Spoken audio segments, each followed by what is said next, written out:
الحمد لله نحمده ونستعينه ونستغفره ونؤمن به ونتوكل عليه ونعوذ بالله من شرور أنفسنا ومن سيئات أعمالنا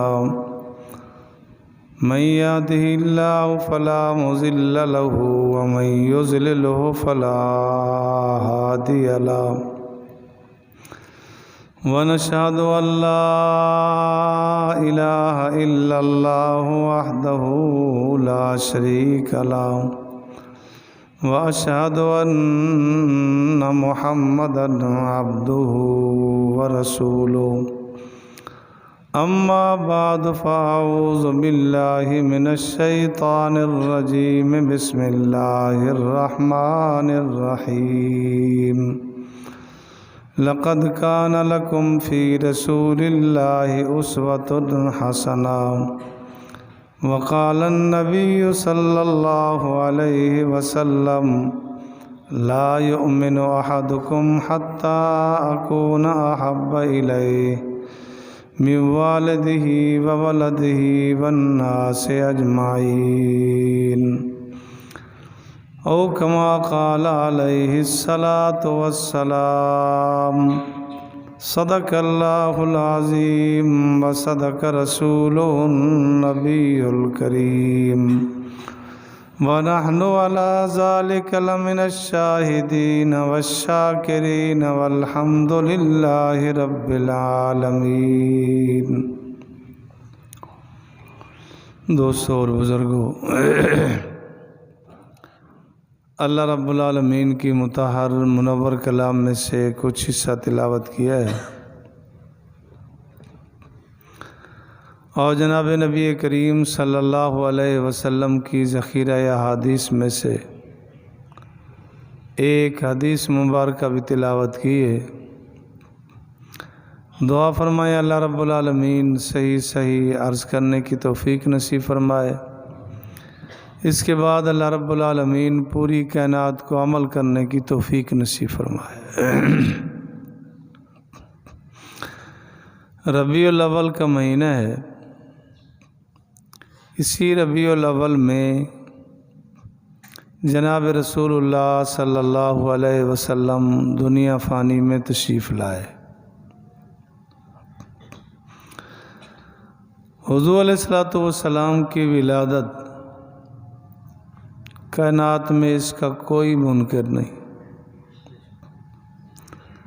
یہودی ہوں، عیسائی ہوں، کوئی بھی ہو، آپ علیہ السلام کی ولادت کا منکر کوئی نہیں۔ آپ علیہ السلام کی ولادت باسعادت کو سارے مانتے، انکار کیا ہے تو آپ علیہ السلام کے مشن کا کیا ہے،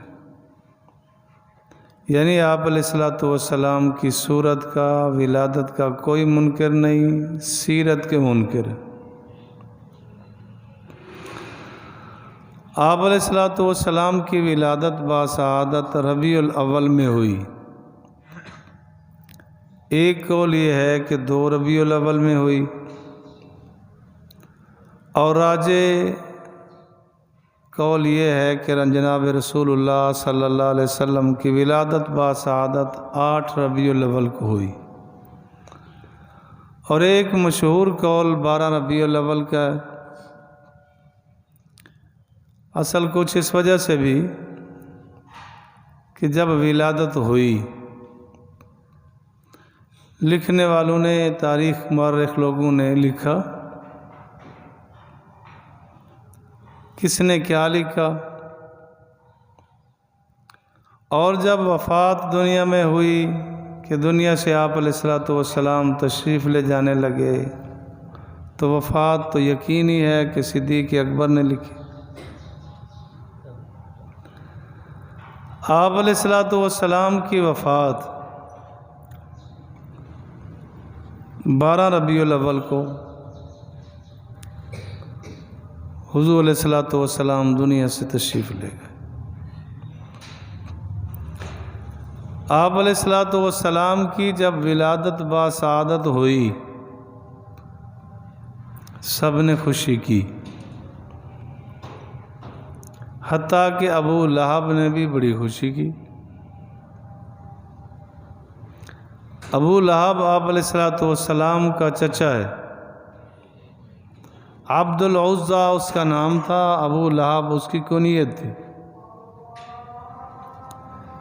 حسین اتنا تھا کہ شعلے کی طرح چمکتا تھا، تب اس کی کنیت ابو لہب پڑی۔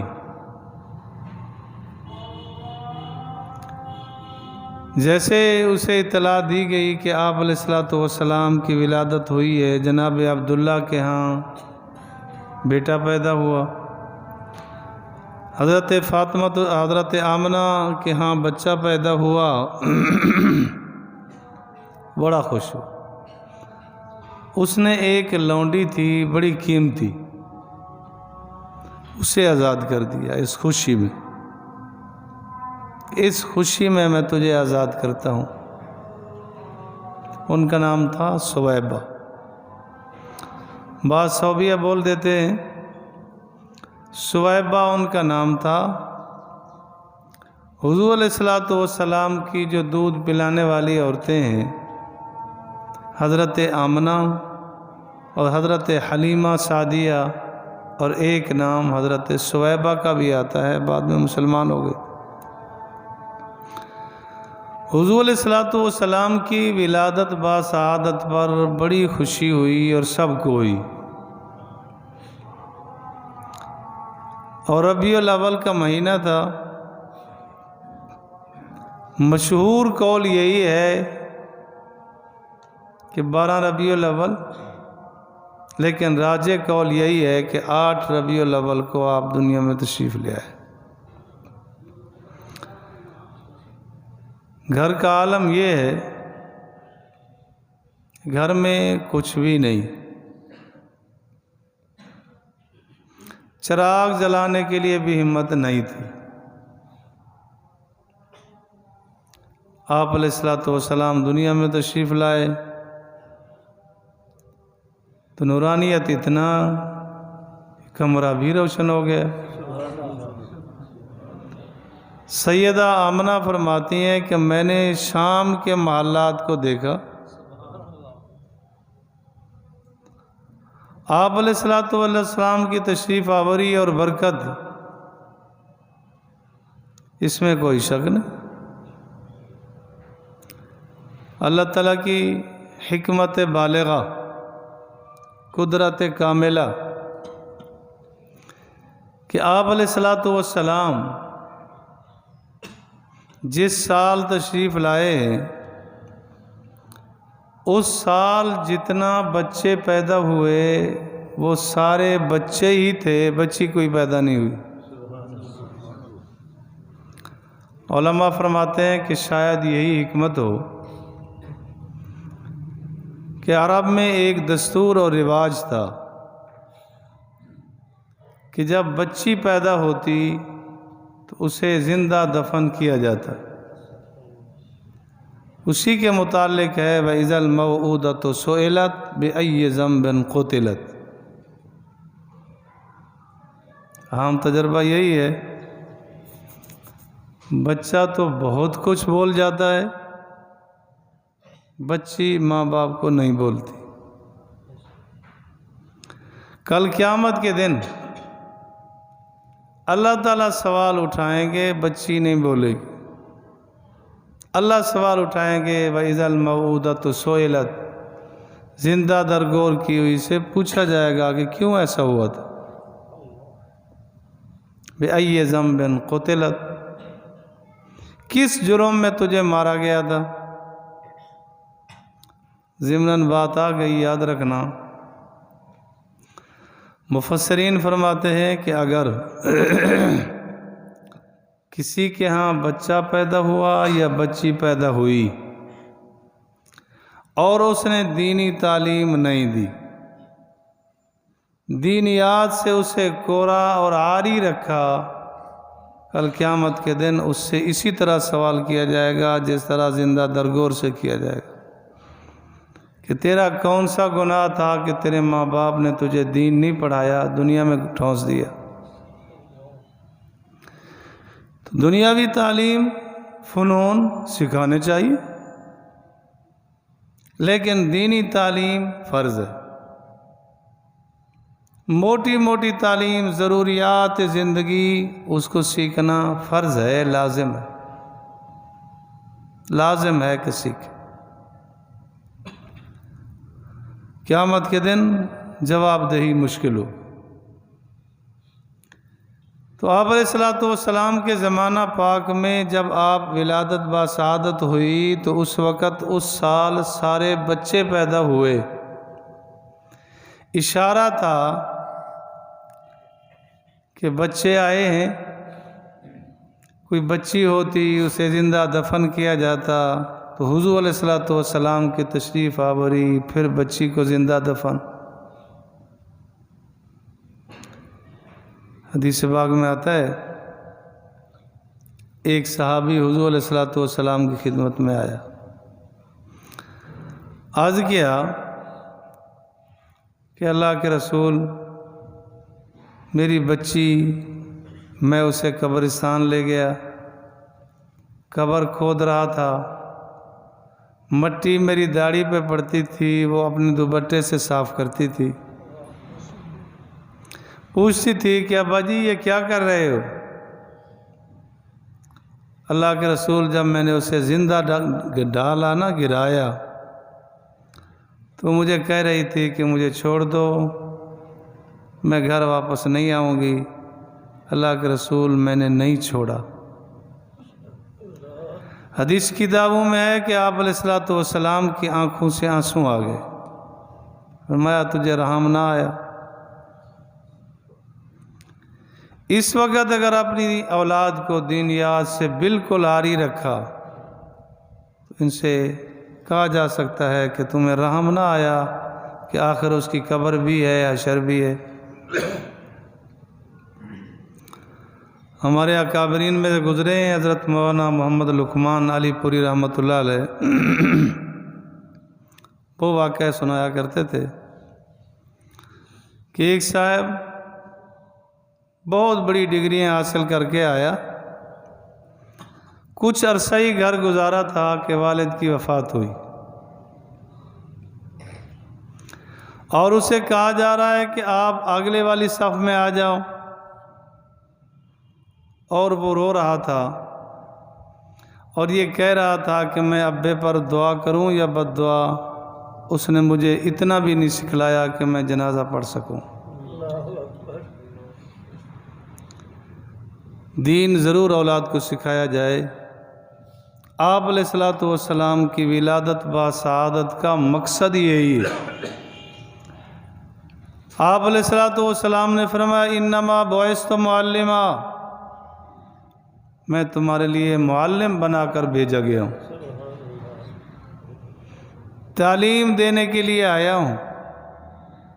تو آپ علیہ الصلوۃ والسلام کی ولادت باسعادت ربیع الاول میں ہوئی۔ آپ علیہ الصلوۃ والسلام نے 40 سال کا عرصہ مکے میں گزارا، 40 سال کا عرصہ جہاں گزارا، وہ سارے لوگ اس کا اقرار کیے بغیر نہیں رہ سکتے تھے کہ ان سے کسی طرح کسی کو تکلیف نہیں پہنچی۔ امین بھی کہتے تھے۔ یہی وجہ ہے کہ جب آپ علیہ الصلوۃ والسلام نے اعلان نبوت فرمایا، 40 سال عمر پوری ہونے پر اللہ نے نبوت عطا کی اور اعلان نبوت فرمایا، تو کہنے والوں نے شاعر تو کہا، ساحر کہا، جادوگر ہے، مجنون کہا، لیکن پوری ماضی پہ کوئی انگلی نہیں اٹھا سکا۔ ایسا حسین، ایسا جمیل، ایسا خوبصورت، ایسا صحت مند کردار خوب ہی تھا۔ اللہ رب العالمین نبی کے کردار کی حفاظت کرتے ہیں کہ آگے نبی بنانا ہوتا ہے تو اللہ رب العالمین اس کی ماضی خوب رکھتے ہیں کہ کل کوئی بول نہ سکے۔ اپنے معاشرے میں تو ہم کہہ سکتے ہیں نا، وہ جی یہ مولوی بن گیا آج بیانات کرتا پھرتا ہے، ہم نے اس کا پیچھے ماضی بھی دیکھا ہے، کیا تھا، کیسے تھا۔ انبیاء کی حفاظت اللہ تعالیٰ یوں بھی فرماتے ہیں، قاری طیب صاحب رحمۃ اللہ علیہ فرماتے ہیں کہ نبی کے وجود کی جو مٹی ہوتی ہے وہ 2 حصے جنت کی مٹی ہوتی ہے، جس کے 2 حصے جنت کی مٹی ہو، گناہ کا خیال کیا آئے گا؟ پھر حفاظت بھی ہوتی ہے، ہر طرح حفاظت اللہ تعالیٰ فرماتے ہیں۔ حدیث کی کتابوں میں ہے کہ آپ علیہ الصلوۃ والسلام بکریاں چراتے تھے، گھر تشریف لائے اور یہ کہہ کے کہ آج مکے میں ایک فنکشن ہے، پروگرام ہے، شراب بھی چلے گی، گانے والی بھی ہوں گی، یہ نظام ہوگا، میں وہاں جاتا ہوں۔ سیرت کی کتابوں میں ہے کہ جب آپ گھر تشریف لائے، کھانا کھایا، سوئے اور نیند آ گئی، ساری رات سوئے رہے اور پروگرام گزر گیا، صبح آنکھ کھلی۔ اللہ نے حفاظت کیسے کی؟ اگر چلے جاتے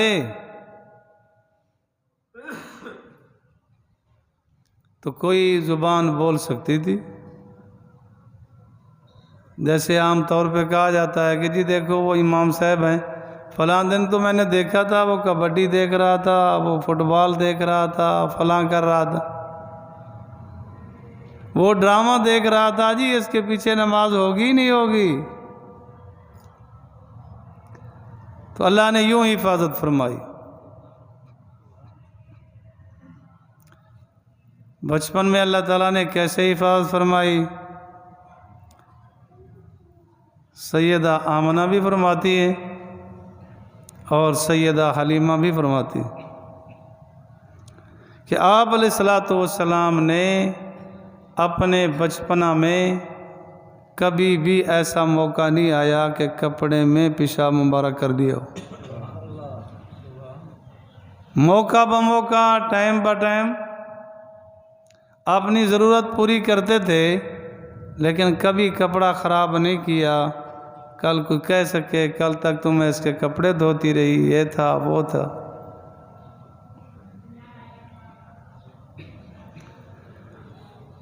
حدیث کی کتابوں میں ہے، سیدہ حلیمہ بھی فرماتی ہیں کہ آپ علیہ الصلوۃ والسلام کا نگیج بچپن میں بھی نہیں کھلا۔ حدیث میں آتا ہے کہ جب بھی کبھی کپڑا دائیں بائیں ہوتا، اللہ نے حکم دے رکھا جبرائیل کو کپڑا سیدھا کرتے تھے، یوں حفاظت ہو۔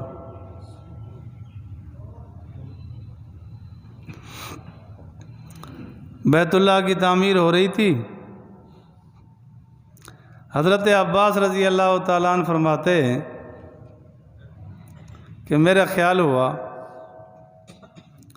کہ جیسے دوسرے لوگ پتھر اٹھا رہے ہیں، حضور علیہ الصلوۃ والسلام سے بھی اٹھوا لیا جائے، بڑے اچھے نیک کام میں اس کا حصہ بھی پڑ جائے، بچپنا تھا۔ تو جب میں نے پتھر اٹھایا اور کندھے پہ رکھنے لگا تو خیال آیا کہ اتنا نازک بدن ہے، کہیں زخم نہ ہو جائے، ہے تو بچہ ہی۔ تو میں نے نیچے کی چادر نکالی، دھوتی جو باندھی ہوئی تھی وہ نکال کے میں نے آپ کے کندھے پہ رکھی، پتھر رکھی کہ آپ علیہ السلام گرے بے ہوش۔ میں دیکھتا دیکھتا رہ گیا لمحوں میں چند لمحوں کے بعد جیسے میں نے دیکھا پتھر تو گر ہی گیا تھا، چادر ٹھیک ہو چکی تھی، جبرائیل امین نے ٹھیک کر دی۔ کل کوئی کہہ سکتا تھا کہ کل تک تو ننگا پھرتا تھا، آج وہ نبی ہے، دعوے کرتا ہے۔ اللہ نے ہر طرح ہر انداز سے حفاظت کی۔ تو نبی بچپن سے نبی ہوتا ہے اور اللہ اس کی حفاظت بھی کرتے ہیں، ہر حوالے سے حفاظت کرتے ہیں۔ حضور علیہ السلام کی جب عمر مبارک 40 سال ہوئی، آپ نے اعلان نبوت کیا۔ آپ علیہ السلام کی ولادت با سعادت کا مقصد یہ تھا جس کو امت اپنائے گی۔ آپ علیہ السلام کی صورت کو مشکل سے اپنایا جا سکتا ہے۔ آپ علیہ السلام کے بال مبارک جیسے گھنگریالے خوبصورت تھے، لاکھ کوشش کر لے ویسے نہیں بنا سکتا۔ آپ علیہ السلام کے اعضاء مبارک جیسے تھے، پیشانی مبارک جیسے تھی، ناک مبارک جیسے تھا، آنکھ مبارک جیسے تھیں، کان مبارک جیسے تھے، نہ کسی کے ہو سکتے ہیں نہ بنا سکتا ہے۔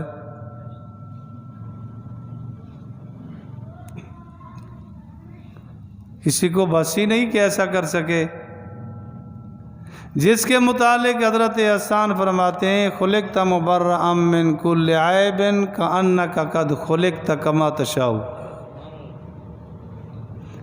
وأحسن منک لم تر قط عینی وأجمل منک لم تلد النساء خلقت مبرأ من کل عیب کأنک قد خلقت کما تشاء۔ فرماتے ہیں ایسا حسین میری آنکھ نے نہیں دیکھا۔ وَأَجْمَلُ مِنْكَ لَمْ تَلِدِ النِّسَاءُ، ایسا حسین کسی ماں نے نہیں جنا۔ ایسے لگتا ہے خلقت مبرأ من کل عیب، ہر کمزوری سے پاک پیدا ہو۔ کأنک قد خلقت کما تشاء، ایسے لگتا ہے جیسے چاہتے گئے ویسے اللہ بناتا گیا۔ ہے بھی یہی۔ حسن مصطفیٰ کو دیکھ کر سوچتی ہے یہ دنیا، وہ مصور کیسا ہوگا جس کی یہ تصویر ہے۔ تو حضور علیہ السلام کی جیسے داڑھی مبارک، داڑھی تو تھی، رکھنی چاہیے، واجب ہے، لازم ہے۔ چاروں ائمہ اس پر متفق ہیں کہ 4 انگشت داڑھی چاہیے، یہ واجب کا درجہ رکھتی ہے۔ اگر داڑھی حسین نہ ہوتی تو انبیاء کی داڑھی نہ ہوتی، داڑھی میں خوبصورتی نہ ہوتی تو امام الانبیاء کی داڑھی نہ ہوتی۔ تو آپ علیہ السلام کی جیسے داڑھی مبارک تھی، خوبصورت تھی، ویسے بنانا تو مشکل ہی ہے، داڑھی رکھنا ضروری۔ آپ علیہ السلام کا جیسے ہاتھ مبارک اور انگلیاں تھیں، کون ایسی بنا سکتا ہے؟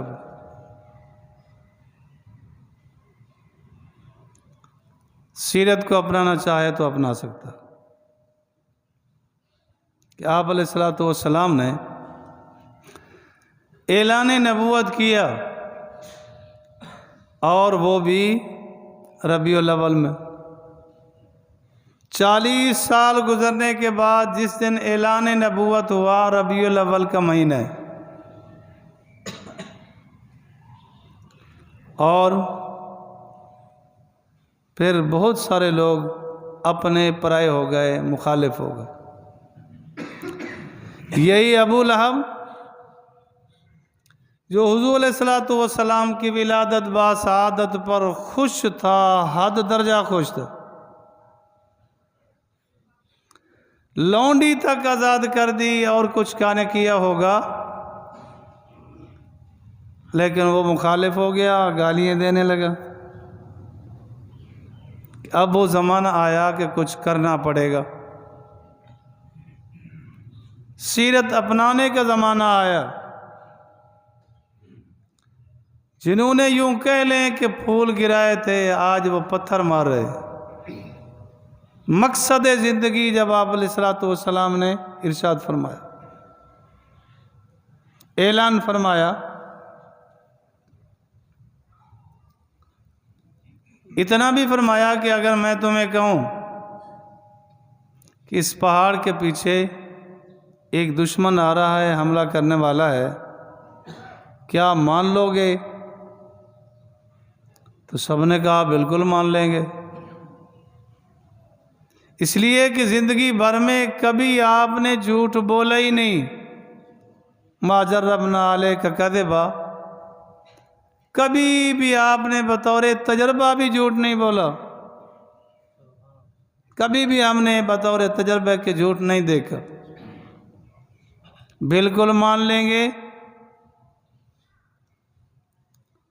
جب آپ علیہ الصلوۃ والسلام نے ارشاد فرمایا قولوا لا الہ الا اللہ تفلحون،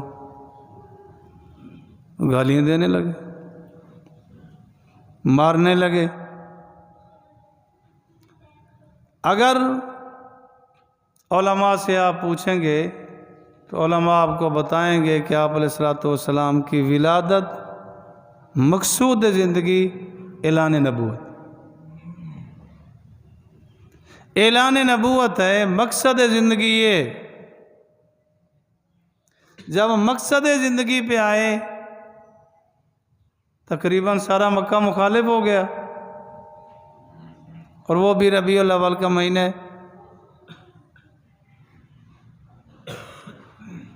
آپ علیہ الصلوۃ والسلام نے اعلان کیا، مخالفین نے مارا، خون نکال دیا۔ صدیق اکبر رضی اللہ تعالیٰ عنہ مان لائے، بہت ماریں کھائیں، مشکلات کا سامنا رہا۔ آپ نے بارہا سنا کہ آپ علیہ الصلوۃ والسلام کو مکے سے نکلنے پہ مجبور کر دیا۔ کیا کچھ نہیں کیا، بیکاٹ کیا۔ شعب ابی طالب میں 3 سال کچھ نہیں جانے دیا۔ وہ منظر کیا ہوگا سیرت کی کتابوں میں ہے۔ آپ علیہ الصلوۃ والسلام شعب ابی طالب میں تھے، وہاں سے مزدلفہ کی طرف واپس آئے تو جھولی میں کچھ درختوں کے پتے جمع کیے ہوئے تھے۔ آپ علیہ الصلوۃ والسلام نے اپنی بیٹی حضرت زینب سے فرمایا، بیٹی یہ پتے کھا کے گزارا کرو۔ جب مقصد زندگی آیا، وما خلقت الجن والانس الا لیعبدون، تو سارے مخالف ہو گئے۔ مقصد زندگی میں کچھ کرنا پڑتا ہے، خالی کھولی تو کچھ نہیں ہوتا۔ آخر جب آپ علیہ الصلوۃ والسلام نے ہجرت کی، وہ بھی ربیع الاول کا مہینہ، ربیع الاول کے مہینے میں آپ علیہ الصلوۃ والسلام نے مکہ چھوڑا۔ حدیث کی کتابوں میں ہے کہ آپ علیہ الصلوۃ والسلام جیسے ہجرت کی، صدیق اکبر ساتھ تھے، جیسے پہاڑی پہ چڑھے اور پھر بیت اللہ پہ نظر پڑی تو آنکھوں سے آنسو نکل پڑے۔ فرمایا کعبۃ اللہ، کچھ روایات میں ہے اے مکہ، مجھے آپ سے بڑی محبت ہے، لیکن کیا کروں، رہنے نہیں دیتے، رہنے نہیں دیتے۔ تو جب مقصد زندگی آتا ہے تو پتھر پڑتے ہیں، وطن چھوڑنے پڑتے، مشکلات کا سامنا ہوتا ہے۔ ایک لطیفہ پڑھا تھا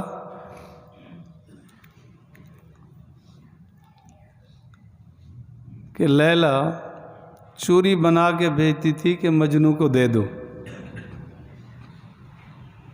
وہ راستے میں ایک اور صاحب بیٹھے تھے، وہ لے لیتے تھے، کھا جاتا۔ اس نے سمجھا کہ چوری تو بھیجتے ہیں، کبھی کوئی پیغام ہی نہیں آیا۔ تو ایک دن برتن بھیجا کہ اسے کہو کہ یہ خون سے بھر کے دے دو۔ تو اس نے کہا کہ میں تو ہوں چوری کھانے والا، جو خون دینے والا مجنوں ہے وہ تھوڑا آگے پڑا ہے، وہ پڑا بھی بھوکا ہے، وہ اس کے پاس چلی جائے، اس سے لے لو، وہ خون دے دے گا۔ تو دسترخوان پر تو سارے ہی محبت کرنے والے ہوتے ہیں، پتہ اس وقت چلتا ہے کہ جب اسلام پر، اسلام والوں پر آڑا وقت آتا ہے، کون ہے کیا کرتا ہے، اس وقت پتہ چلتا ہے۔ وگرنہ سارے مدعی ہوتے ہیں، سارے دعویٰ کرنے والے ہوتے ہیں کہ مجھ جیسا عاشق اور محب رسول کوئی نہیں۔ تو آپ علیہ الصلوۃ والسلام نے وطن چھوڑا، اور جب آپ علیہ الصلوۃ والسلام کی دنیا سے ہجرت ہوئی، وہ بھی ربیع الاول کا مہینہ تھا۔ ربیع الاول کا مہینہ برکتوں اور عظمتوں والا مہینہ ہے۔ حضور علیہ الصلوۃ والسلام ربیع الاول میں تشریف لائے اور مقصود کائنات ہیں۔ حدیث پاک میں آتا ہے آدم علیہ الصلوۃ والسلام نے اللہ تعالیٰ سے حضور کے وسیلے سے دعا مانگی۔ اللہ رب العالمین نے فرمایا کہ اے آدم، آپ کو کیسے پتہ چلا یہ کون ہے؟ عرض کیا اللہ، میں نے عرش کے پائے پر لکھا ہوا دیکھا تھا لا الہ الا اللہ محمد الرسول اللہ صلی اللہ علیہ وسلم۔ میں نے سمجھا کہ اتنا عظیم شخصیت ہے۔ آپ علیہ الصلوۃ والسلام فرماتے ہیں کہ اللہ رب العالمین نے فرمایا کہ اے آدم، اگر میں نے اسے پیدا نہ کرنا ہوتا کائنات کو نہ بناتا۔ تو مقصود کائنات امام الانبیاء ہیں، جناب رسول اللہ صلی اللہ علیہ وسلم ہیں۔ دنیا اور جو کچھ دنیا میں ہے، دنیا وما فیہا، سارا کا سارا منہون منت ہے جناب رسول اللہ صلی اللہ علیہ وسلم کہ حضور علیہ الصلوۃ والسلام تشریف لائے، ہم ہیں، ہماری زندگی، ہمارے مال، ہماری اولاد، ہمارے تمام ضروریات یا تمام چیزیں ساری حضور علیہ الصلوۃ والسلام کے صدقے سے ہے۔ اللہ مجھے اور آپ کو کامل دین پر چلنے کی توفیق بخشے۔